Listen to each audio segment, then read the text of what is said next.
Romero was a romantic. Voluntary zombification wasn't included in his epic, nor was informational monetization.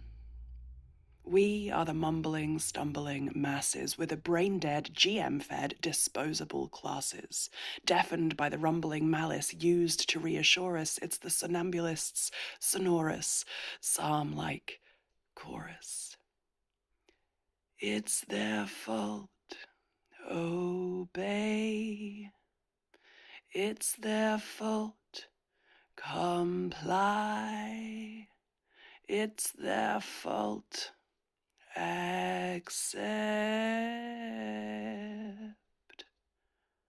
Above us, holographic promises projected onto roiling clouds of discontent seem concrete. Below, the mire sucks to ankles, feet rotting in perpetual effluent deep and cloying as corruption is cheap. Malaise molests our mucous membranes, remaining even after exhaling this weighty air. With fuzzy focus, our brows furrowed, we attempt to see clearly in ever-long shadows those projections. Mirages of meaning, heinously inspiring false hope through eye-burning vapors and looking-glass lies. With fingers outstretched, we strive to grasp, then gasp, surprised when hands pass through banisters on stairs that were never really there at all. We fall for this repeatedly, our gullibility rivaled only by the virility of our envy. Gaudy baubles, tawdry tell-alls, scandals based on media morals. Distract, deny, debase, decry, berate, then buy into this misinformation.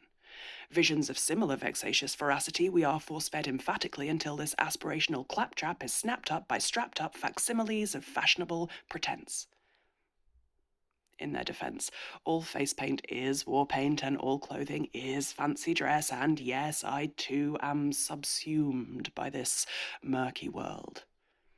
Cursing at cloud forms, coughing at coarse fumes, finding comfort in costumes. Is this security? The mafia-style protectorate we live under with Protocol 3. This perverted version of protection offered by the panopticon promotes extreme proposals perfect for pitting us one-on-one and on we go till we turn in on ourselves.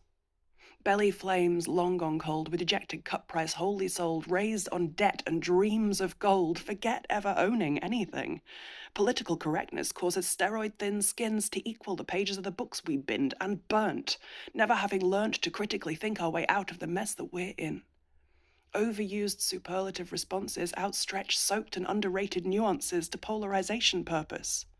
Once we are accustomed to unreason at this rate, we lose our slippy grip on the power of debate. Reduced to frothing opinions, forthright remonstrations, forceful demonstrations, and farcical deliberations over arbitrary isms and ists. No, I'm sorry. You must choose from this list of things we have determined are suitable for you. When the choice is between being thrown to the hounds or buried under the ground still breathing, it's no wonder folk are keeping their heads down, silencing dissenting sounds, numbing all sense of feeling. With enough bodies under the mire, the heat might just be high enough to lift us up beyond this stuff. That's the logic, right? Except that fetid foundations build putrid palaces and subsidence is simply impossible to fight. Sooner or later, we are all sucked under, fucked over by a state that places emphasis on cronyism and nepotists. What makes you think you can win?